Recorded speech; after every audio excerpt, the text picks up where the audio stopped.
BSR Apéro, le café littéraire de la Bibliothèque sonore romande.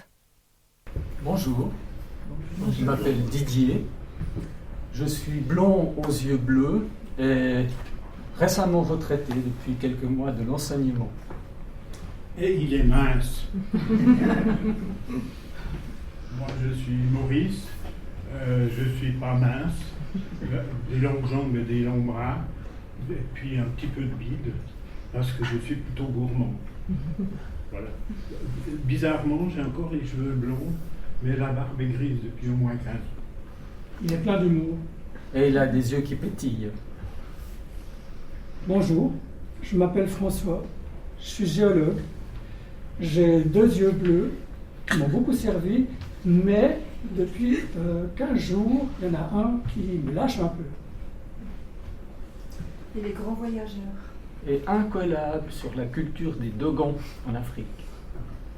Je m'appelle Karine, j'aime la mer du Nord, je suis hollandaise et j'adore dessiner. C'est une grande artiste. Bonjour, moi c'est Martine. Je suis plutôt grande, j'ai les cheveux blancs ramenés en chignon et je suis retraitée. Elle est très élégante. Bonjour, je m'appelle Anne, je suis de taille moyenne, j'ai les cheveux courts et j'aime écrire. Et elle aime écrire à tel point qu'elle a publié récemment un roman qui a gagné un prix. Bonjour, je suis David, je suis gallois et j'aime bien le rugby. Et il a toujours le sourire. Et un joli accent. Bonjour, je m'appelle Steva, j'ai les yeux bleus et les cheveux châtains et je suis bout en train. Elle est sportive. Et c'est ma collègue. Je suis Fabien, j'ai les cheveux foncés, je regarde peu dans les yeux, mais je bronze beaucoup en été. Fabien, long cheveux et presque 2 mètres, pas tout à fait. J'ai choisi un cahier, j'aime tourner la page et j'aime tourner les pages. Et moi aussi, j'ai choisi un cahier parce que les pages blanches me donnent envie justement d'écrire. Nous, David et moi-même, on a choisi des cartes pour s'y retrouver. Et puis, moi j'écris d'un côté parce que je me méfie des petites lettres en d'autres pages. Et moi je préfère recto et verso. Moi j'ai choisi le plateau qui me permet de me transporter mon café tous les matins depuis la cuisine jusqu'au salon. Puis par ailleurs, ça me permet, comme j'ai pas une très bonne vue, ça me permet de lire un petit peu plus facile. Je lirai sur mon téléphone portable parce que tous les textes que je lis ou écris, d'une certaine manière, passent par lui. Moi j'ai pris une tablette pour marquer l'aspect intergénérationnel. Moi j'ai pris mon cahier d'écriture, c'est celui avec lequel j'ai commencé le processus de rédaction et il me semblait que c'était bien de terminer avec. Et moi aussi, comme Didier, j'ai pris mon cahier d'atelier d'écriture où j'ai réuni les textes que nous allons lire aujourd'hui. Et maintenant, place à la lecture.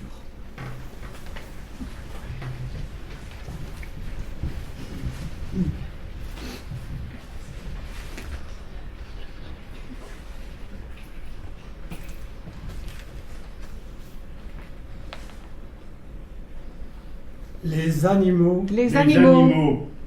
The animals. In freedom. He was standing in front of the painting again, in the middle of the long corridor of his apartment. We got used to it. We got into the habit of not bothering him anymore. It lasted about 10 minutes. He seemed so serene afterwards, we said to ourselves, it was a sort of a yoga session for memory and imagination. Facing the painting, he was actually in the dry rift plains of East Africa. A vast valley, large expanses of wild grass, rocky outcrops and hills all the way to the horizon. Wild animals pass by. They stop among the acacias and under the legendary branches of the baobabs. he sometimes turned his head a little, as if to look elsewhere and above all to listen better. It felt like auditory contemplation. When we pointed it out to him with a touch of provocation, he didn't shy away, he said, yes, the baobabs were talking and not just to him. He listened to them in his childhood language, which remained the language of his daydreams, the language of his travels there in the rift.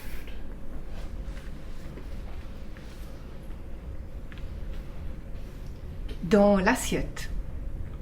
Alimentation en quasi-autarcie. Fruits inoubliables kaki et légumes, incontournable polenta con funghi, on est dans le Piémont. Tu veux un œuf rosti? Tu veux un œuf au plat? Tu veux un œuf au plat? Merci. Merci au Collège des Poules et à leur coq braillard qui se prend pour Caruso. Lapin, élevé sur place, et Oxy sans trop d'état d'âme.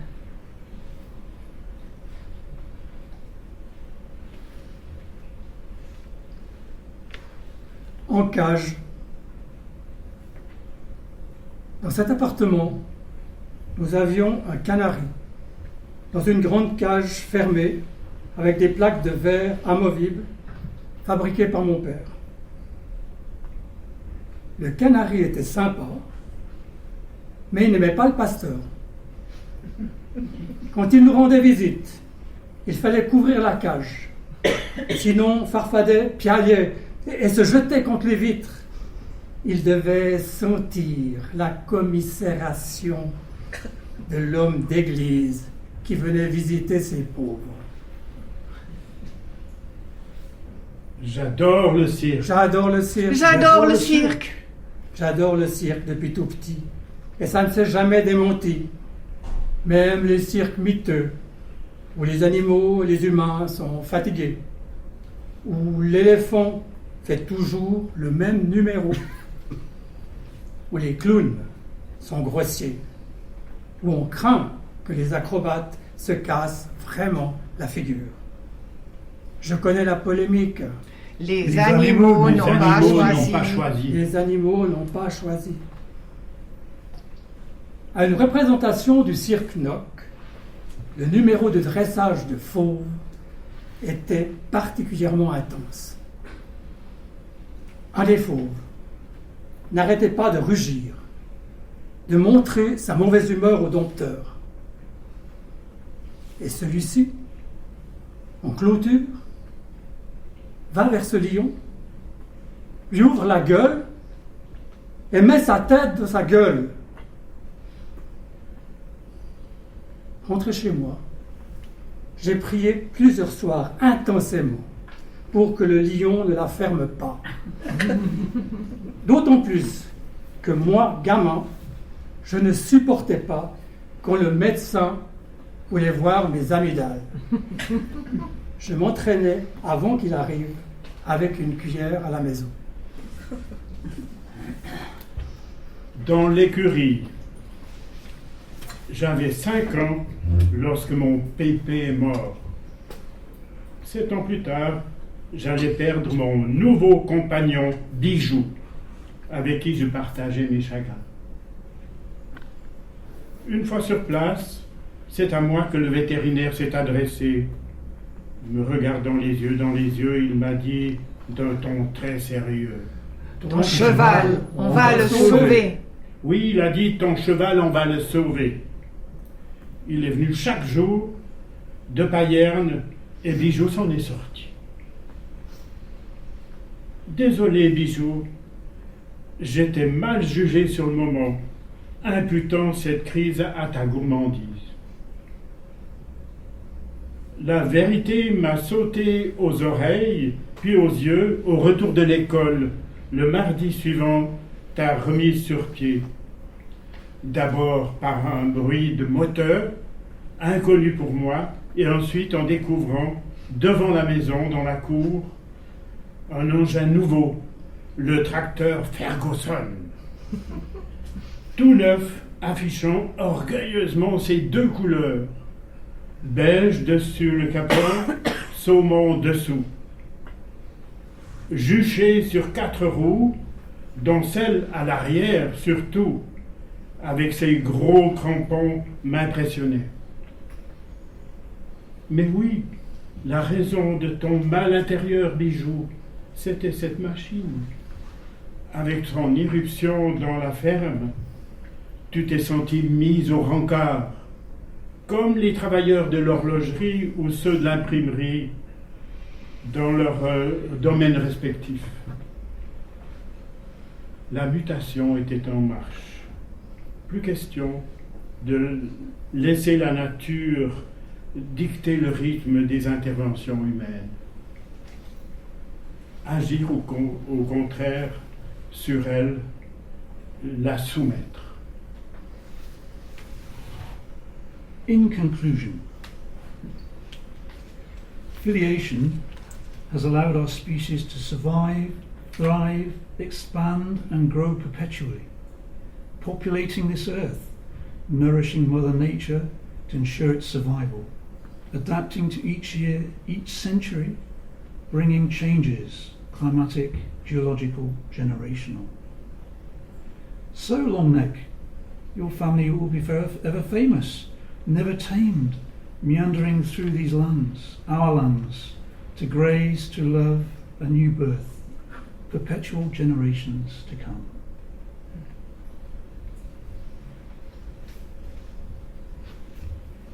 Hey, François, en quelle langue penses-tu dans ta tête quand tu cherches à formuler tes sensations?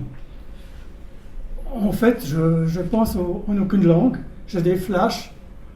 Bref, je me fais mon cinéma. Didier, t'es là?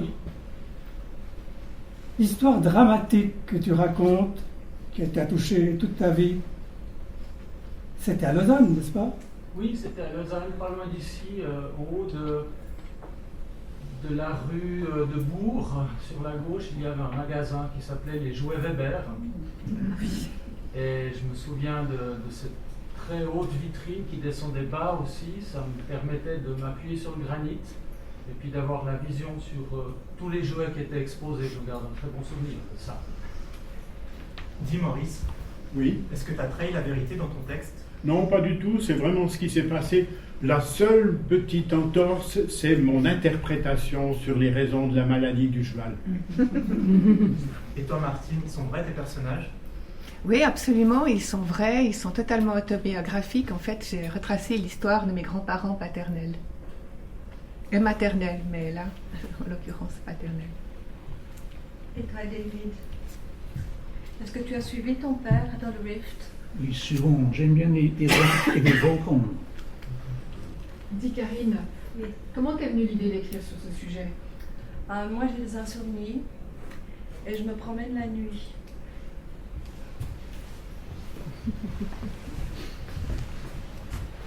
Et je me souviens de belles choses.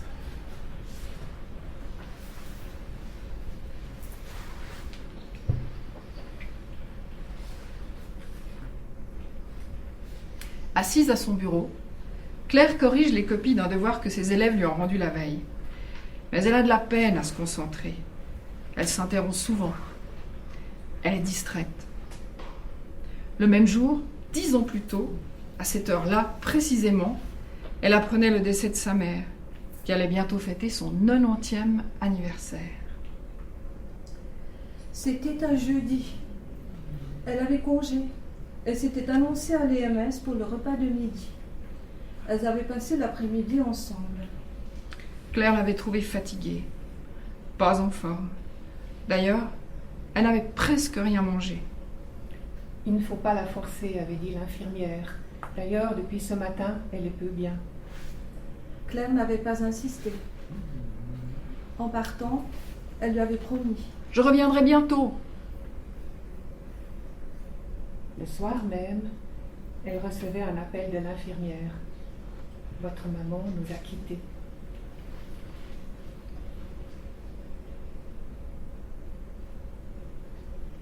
« 17h30. L'eau fait un bruit d'enfer sur l'évier en plastique dur. » Faire couler l'eau assez fort. Les pinceaux lâchent les jaunes primaires, les gris de peigne, les tons chers et la terre d'ombre. Des volutes moirées s'écoulent dans le siphon. Rincer, brosser, encore rincer, brosser. Ajouter un peu de savon liquide. Donner 1 ou 2 tours de plus. Je nettoie le fond de la cuvette avec le pinceau plat. Pince ensuite la longueur des fibres entre pouce et index et laisse tomber d'un coup sec une longue giclée d'eau. Tout remettre en place pour le nouveau mélange. Même pinceau, même couleur. Juste du blanc de titane avec une touche de jaune de Naples pour dégager la forme en négatif. En réserve. Je fais tout en réserve. Cela m'empêche de penser. Je restitue par l'absence.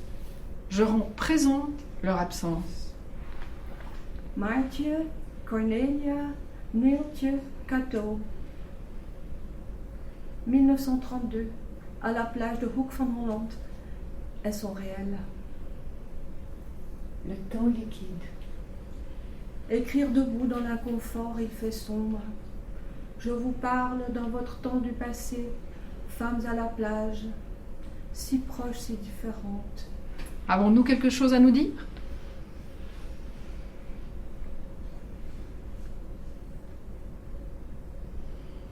Aujourd'hui, ce sont d'autres souvenirs qui surgissent, dans le désordre. Elle a 3 ans, peut-être 4. Elle est assise sur les genoux de sa mère, qui porte le tailleur que Claire aime bien, parce que la veste se noue à l'aide de 2 longs rubans verts terminés chacun par un pompon en poil de lapin très doux. Soudain, elle a 15 ans. Elle se tient dans la salle de bain du rez-de-chaussée. Elle a fermé la porte à clé. Debout, face au miroir, elle a le regard dur. Sa mère vient de lui avouer qu'elle a lu son journal intime. C'est insupportable. Je voudrais qu'elle meure. Effrayée par la violence de cette pensée, Claire fixe son reflet dans la glace pour être sûre. Puis elle répète à voix haute, lentement et sensible. Je voudrais qu'elle meure. C'est toute une vie enfouie qui par moments affleure, sans qu'on sache très bien comment ni pourquoi. Des instants cousus ensemble et qui ne le sont plus, des bribes. Cela fait déjà longtemps qu'il flotte, détaché, isolé, comme ces morceaux de bois poli, ces bouteilles de plastique vides, ballottées par les vagues.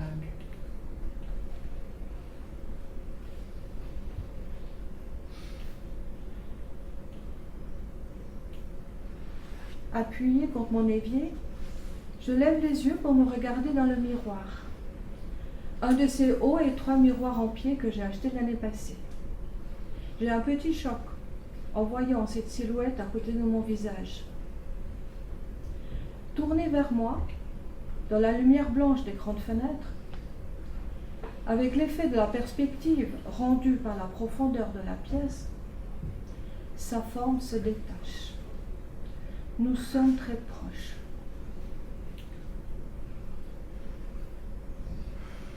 J'ai vu le visage d'une femme d'une 60aine d'années, à la figure juvénile, à 30 ans de ma grand-tante, peinte sur la toile carrée. Ce n'est pas une question de confusion d'identité, mais plutôt l'impression d'un effet saisissant de me tenir devant quelqu'un de connu sans que je ne l'ai vraiment rencontré. Reconnaître des traits extrêmement familiers à travers les nouvelles générations.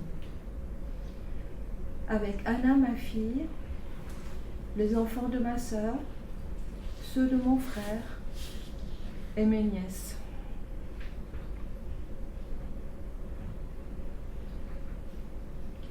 C'est lorsque la cécité est venue qu'elle a eu cette idée.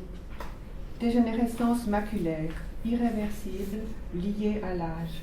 C'était le diagnostic, un mal fréquent chez les personnes âgées. Sa mère perdait la vue. On ne pouvait rien faire. Déjà, elle ne parvenait plus à lire, elle qui aimait tant les livres. Et voilà que l'une des dernières fenêtres sur le monde se fermait. Bientôt, elle serait là tout entière, entre la chambre et la salle à manger. recluse. Il fallait empêcher cela.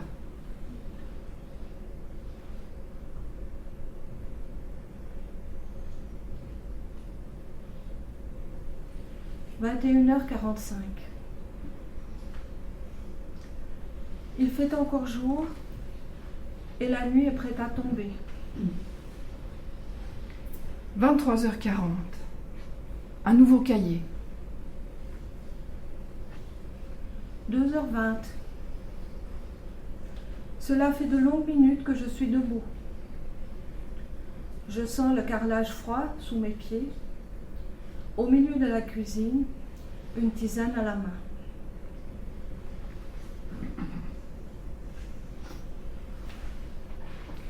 Le lendemain, Claire s'était rendue dans un magasin spécialisé pour se procurer un graveur et une boîte de CD. Face au rayon de sa bibliothèque, qui couvre 3 parois entières de son bureau, Claire hésite. Comment être certaine de lui faire plaisir? Elle passe en revue les auteurs classés dans l'ordre alphabétique. Aragon, Auster, Balzac, Baudelaire.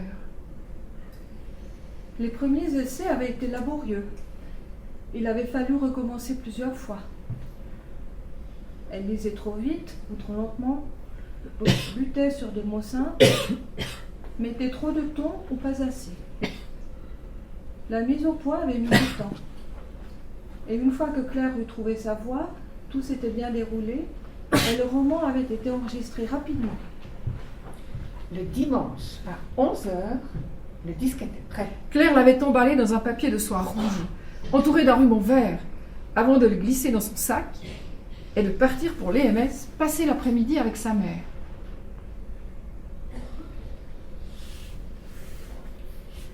« 3 heures. J'ai baissé le volume de la radio. J'écoute de loin. Distraitement, je tourne les pages. Il me vient le souvenir de ces journées particulières. Par je ne sais quel hasard, sans aucune décision concertée, nous nous retrouvions avec ma fille au Rijksmuseum à Amsterdam, plusieurs années de suite, à chaque fois en juillet. C'était durant les 10 ans de la rénovation du Rijks. Les peintures avaient été rassemblées dans quelques salles de la même façon chaque année. Une sélection de 100 chefs-d'œuvre.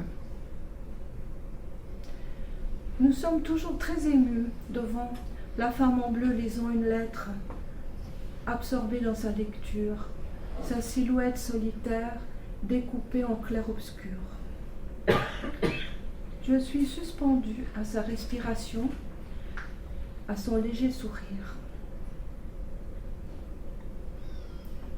Le peintre nous la présente de profil, baignée dans la lumière blanche provenant d'une fenêtre en dehors du tableau.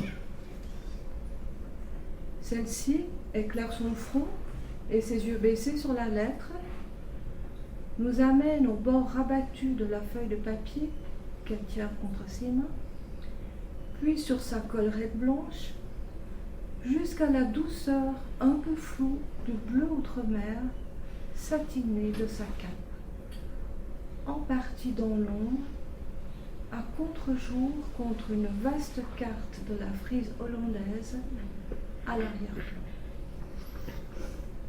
La nature immobile, stilleben, la vie calme, la vie domestique saisie dans son intimité.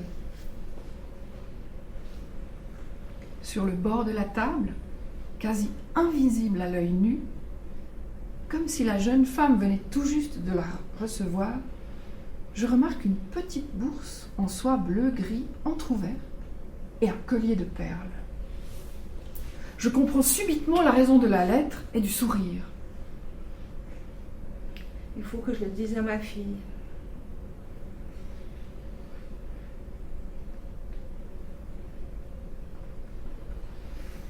Entre elles, c'était comme un rituel. Au cours de l'après-midi, alors qu'elle se tenait dans la chambre, venait le moment où Claire demandait à sa mère si elle avait écouté le nouvel enregistrement. La réponse était toujours oui. Et tu as aimé ? Poursuivait Claire. Oui, c'était bien. Depuis qu'elle vivait à l'EMS, elle parlait peu et les conversations étaient brèves. « Tu veux que je continue ?» demandait enfin Claire. « Oui, volontiers, tu es gentil. » Et c'était tout. Lorsqu'elle avait reçu l'appel de l'infirmière le jeudi 7 mars, en fin d'après-midi, Claire venait de terminer l'enregistrement des derniers chapitres du Rouge et Noir. Le disque reposait sur son bureau. Passé le premier choc, elle avait pensé que sa mère n'entendrait pas les paroles ni les réflexions de Julien en sa prison.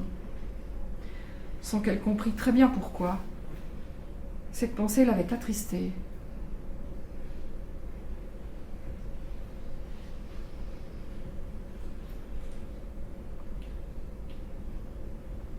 3h40.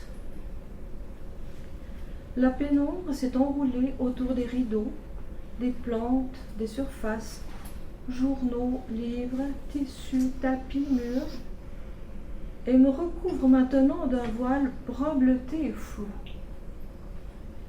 J'abandonne la lutte. J'épouse la nuit.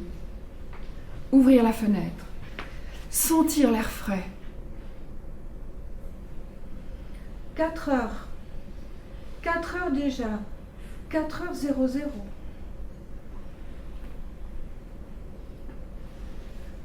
« 5h40. La lumière a changé.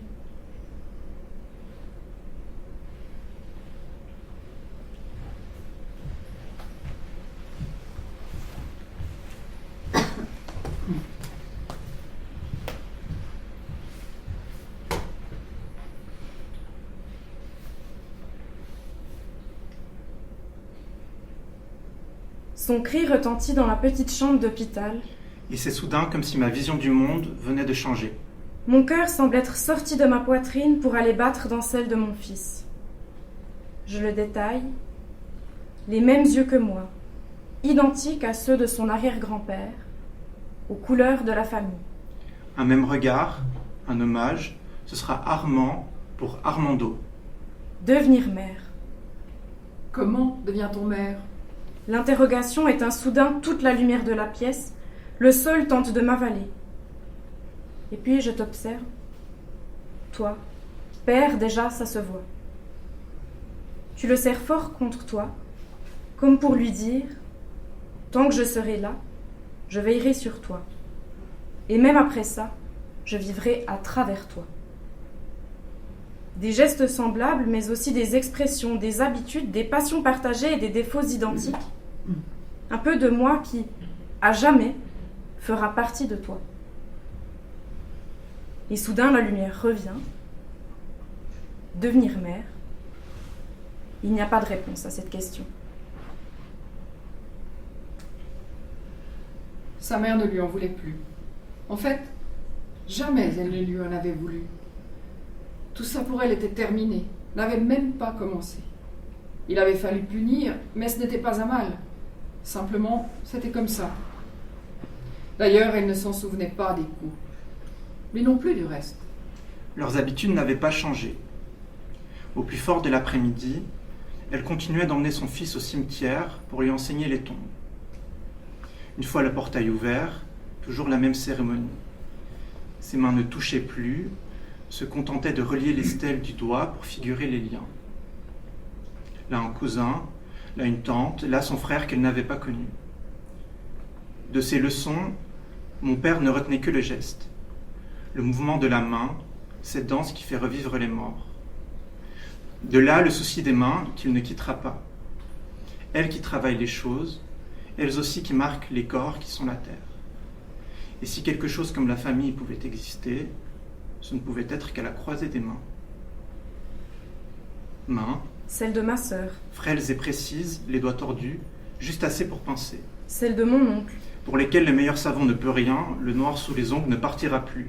Celle de mon cousin, son fils. Sur les traces de son père, Celle de mon grand-père. signe d'un autre temps, les dernières frappées de la malédiction. Après lui, il ne manquera plus aucun doigt à quiconque dans la famille. J'aime à croire qu'une nuit de silence et de lune pleine, il pactisa en secret avec cette dernière, les deux ultimes phalanges de son annulaire gauche contre la protection des mains de sa descendance. Marché qu'il accepta, non sans quelque hésitation bien sûr, le sens du devoir triomphant de sa faiblesse d'homme au moment d'arrêter une décision. Et ce n'est peut-être jamais arrivé.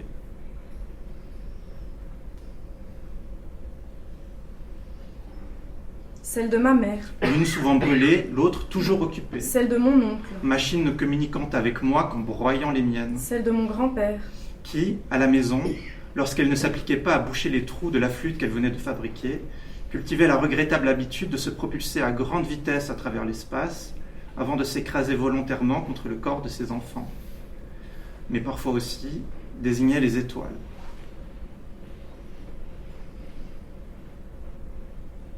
Celle de mon cousin.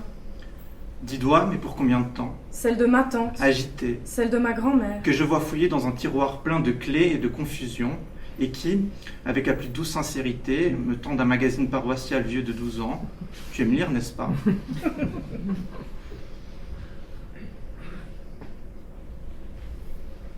Celle de ma grand-mère encore. Puisque ce sont ses yeux. Celle de mon oncle toujours. Étrangement douces pour ce qu'elles sont épaisses. Ne pas oublier celle du banquier. Qui les lave après avoir pissé. Et celle de l'ouvrier. Qui lui les lave avant. Celle de mon père, enfin. Les mains de mon père, ce sont mes mains, vraiment mes mains.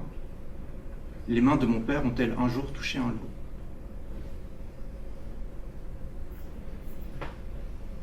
Une parenthèse silencieuse s'ouvre que je n'ose pas refermer.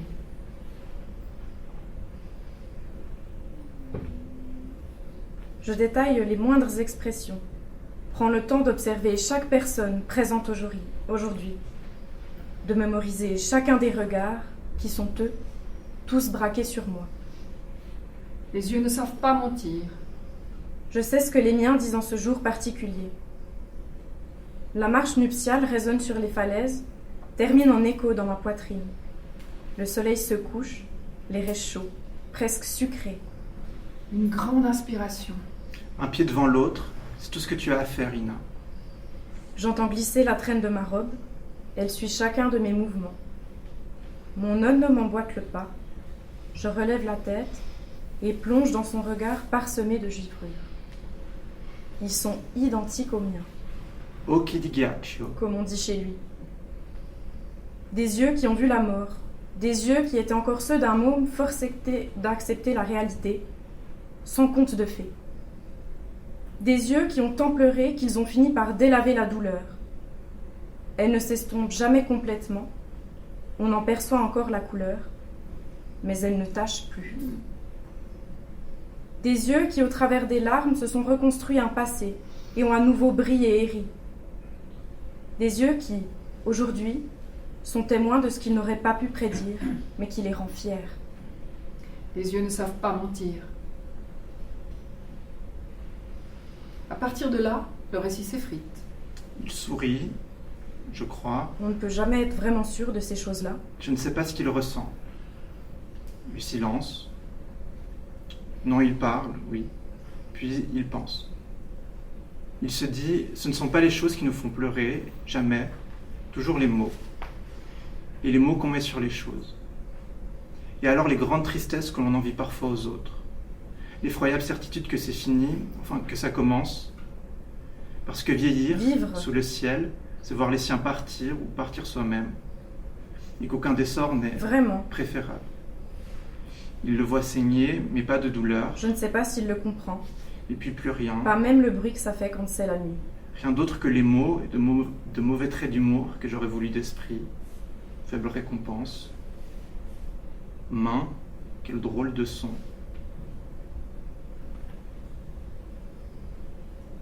Tout est très silencieux. La voix d'Antonina ricoche contre les pins et les oliviers. Je baisse la tête. Derrière ce talus, elle ne me verra pas. Les branches de l'arbre ressemblent à une cabane autour de moi. Le soleil dessine des taches dorées sur mes pieds. Je serre contre moi le bois que j'ai ramassé et ferme les yeux. La forêt sent la terre et la mousse. J'aime cette odeur. Trovato! Uno, due, tre. Main, celle de ma sœur, frêles et précises, les doigts tordus, juste assez pour pincer. Uno, due, tre. Quattro, cinque, sei. Nina et moi jouons souvent quand nous devons ramasser du leigne pour le feu. Elle me dit toujours qu'elle trouve plus de bois si elle me cherche, parce qu'elle doit vraiment bien regarder. Un diamant à casa? Je me relève et la suis. Les arbres forment un labyrinthe. Sette, otto, nove. C'est toute une vie enfouie, qui par moments affleure, sans qu'on sache très bien comment ni pourquoi. Des instants cousus ensemble, et qui ne le sont plus. Des bribes. Cela fait déjà longtemps qu'ils flottent, détachés, isolés comme ces morceaux de bois poli, ces bouteilles de plastique vides, ballottées par les vagues. 10! 10! 10!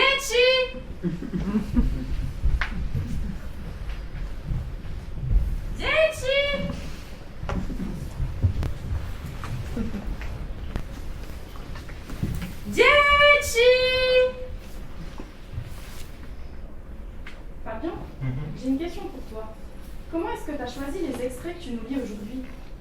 J'avais à cœur d'amener avec nous toutes ces mains, un peu comme un collier ou une collection. Maurice, Oui. est-ce que tu as été parfois ému lorsque tu as rédigé ton texte? Beaucoup. Surtout en pensant au décès de plusieurs des gens de la famille, y compris, parce que c'est aussi de la famille, le cheval.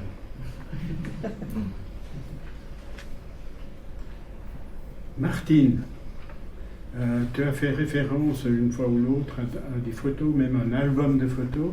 Est-ce que lorsque tu rédigeais ton texte, tu avais la photo sous les yeux pour alimenter le texte ou... Alors, je ne l'avais pas continuellement sous les yeux, mais effectivement, ça a été la base enfin, j'ai pris là l'idée et j'ai construit le texte sur la base de cette photo. Et toi, Stéphane, quand est-ce que tu préfères écrire? Alors moi, c'est la nuit, parce que j'ai beaucoup lu Le Petit Prince. Moi, j'ai une question pour Anne. Oui. J'aimerais savoir si tu as mis beaucoup de toi dans le personnage de Claire dans ton histoire. Oui, il y a pas mal de choses de moi, mais c'est un bon mélange de fiction et de réalité. Je lui ai prêté mon métier, par exemple. Merci. Mon offense qu'on a crue ordinaire ne cesse de m'interpeller. Je m'égare dans des dédales affectifs, je trébuche, victime d'oubli, d'effacements inconscients. Quels impénétrables secrets de famille. J'ai perdu tous mes parents, mes 2 frères aînés, cadets naufragés, patriarches, orphelins. Comme un étranger, je scrute mes souvenirs. Je compulse de vieilles photos. D'une pelote emmêlée, je tire un fil. On verra bien. La première photo date de 1930, 1931 peut-être. C'est la seule de la famille au complet, parents et enfants, du moins qui est remontée jusqu'à moi. Ce sera aussi la dernière dans cette composition. J'y reconnais mes grands-parents paternels, Jean et Martha, leur petit garçon Jean-Pierre, qui deviendra mon père, âgé d'1 an et demi environ, et leur bébé, de quelques semaines à peine, Daniel, le frère de mon père, qui ne sera jamais appelé oncle. La famille est réunie autour du lit de Jean, mon grand-père, un lit qu'il ne quittera sans doute plus, étant atteint d'un cancer dont il mourra quelque temps après, dans sa première quarantaine. Son visage est déjà émacié. Il ne sourit pas.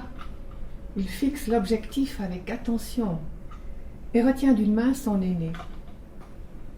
Le garçonnet regarde le photographe appuyé sur son père. Il tend son bras vers sa mère comme s'il savait que c'est vers elle désormais qu'il devra s'accrocher. Un rayon de soleil éclaire le gros duvet blanc, seul élément lumineux de la scène. Les nouveau-nés ne savent pas compter. Ils ont un champ de vision limité. Ils n'ont pas le sens de la famille. Je n'ai donc pas remarqué qu'il manquait quelqu'un à ma réception en 1950. Mon père, Robert, artiste peintre, a profité de quitter le foyer pour rejoindre l'autre partie de sa double vie pendant que sa femme accouchait. Ma sœur Camille a 12 ans de plus que moi. À elle, l'absent lui a sauté aux yeux. Les 6 premiers mois, ma mère partait tôt pour renseigner, et rentrait tard. C'était donc Camille qui me gérait la journée, tout en faisant sa secondaire à l'école supérieure, heureusement, en face de notre appartement. À chaque récréation, à la pause de midi, elle traversait la rue en courant et venait vérifier que j'allais bien. Mon père, il venait quelquefois, parfois avec un petit cadeau. Je me souviens d'une caisse à outils quand j'avais 4-5 ans. Le tournevis m'a permis de me lancer dans la transformation de la balance de cuisine avec l'intention d'en faire un réveil. Elle est là, au milieu du second rang. Elle devient presque immédiatement la seule, la désirable, celle dont je rêvais sans le savoir. Sportive, effilée, blanche, au capot et marquages latéraux rouges, avec une vitre arrière bleue qui la rendait si originale. Il y a même un pilote au volant et je suis sûr qu'on peut ouvrir le capot arrière. Je ne le sais pas encore, mais c'est la toute nouvelle Porsche Carrera 6 qui vient d'être lancée. Nous sommes en 1966, j'ai 4 ans. M'arrachant à ma contemplation, papa se penche et me demande « C'est laquelle qui te plaît le plus ?» C'est si inattendu de sa part qu'une bouffée de chaleur me fait rougir. Hypnotisé, je la montre du doigt. Elle n'est pas comme les autres. J'ajoute, pour qu'il n'y ait pas d'erreur, celle-là, avec la vitre bleue derrière.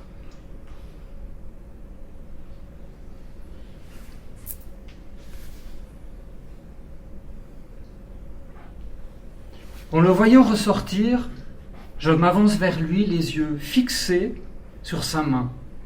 Avant même qu'il me tende l'incroyable paquet, je lui déclare de tout mon cœur un merci plein d'anticipation. Non, ce n'est pas pour toi. Il réagit en fourrant le paquet dans la poche de son veston.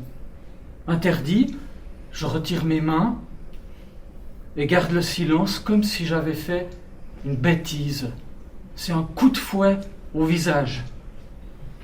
Je regarde le sien, fermé, et, béat d'incompréhension, me tourne vers maman. Jean-Paul, ce n'est pas sérieux, c'est cruel. Donne-lui son jouet. Ce n'est pas son jouet. Comment ? Je suis sérieux. Comment ? Bah, pour qui alors ? Pour le fils de laquelle ?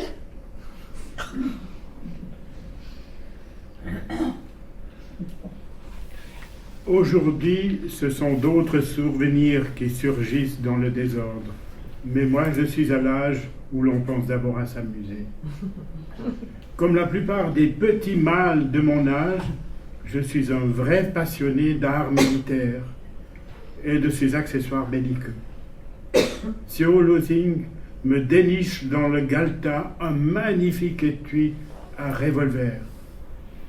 Étui, hélas, vide, qui m'équipera en jeune et fier combattant.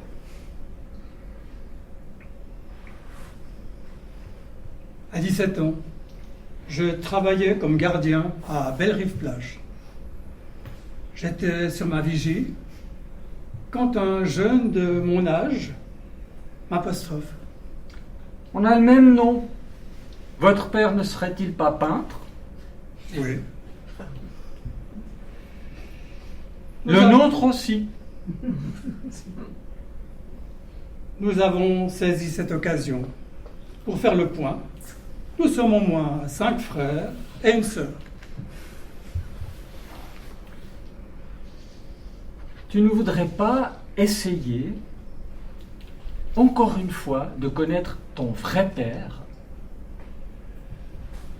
Cette synthèse inattendue me bouleverse. Qu'est-ce que je leur laisserai en héritage si je campe sur mes positions? Mon grand-père maternel a tellement compté pour moi. Si la possibilité existe, ai-je le droit de priver mes enfants d'au moins un grand-père? Je prends alors à chaud la décision qui me semble la meilleure. Je vais les contacter, les deux, et on verra bien. Mon père, lui, évoquait rarement son propre père, sinon pour dire qu'il était mort trop tôt d'un cancer. Nous autres, ces deux petites filles, ne savions rien de lui. Mon père n'avait pas de souvenir pour le faire exister. Même ma grand-mère l'avait rangé dans un lointain passé au rayon souvenir qu'elle gardait pour elle. Elle ne nous parlait jamais ni de son mari, ni de son fils mort prématurément. À partir de là, le récit s'effrite. Il sourit, je crois. On peut vraiment être sûr de ces choses-là. Je ne sais pas ce qu'il ressent. Le silence. Non, il parle, oui, puis il pense. Il se dit, ce ne sont pas les choses qui nous font pleurer jamais, toujours les mots. Et les mots qu'on met sur les choses.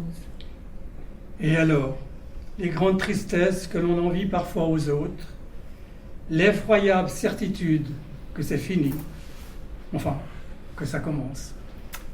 Parce que vieillir, vivre sous le ciel, c'est voir les siens partir ou partir soi-même.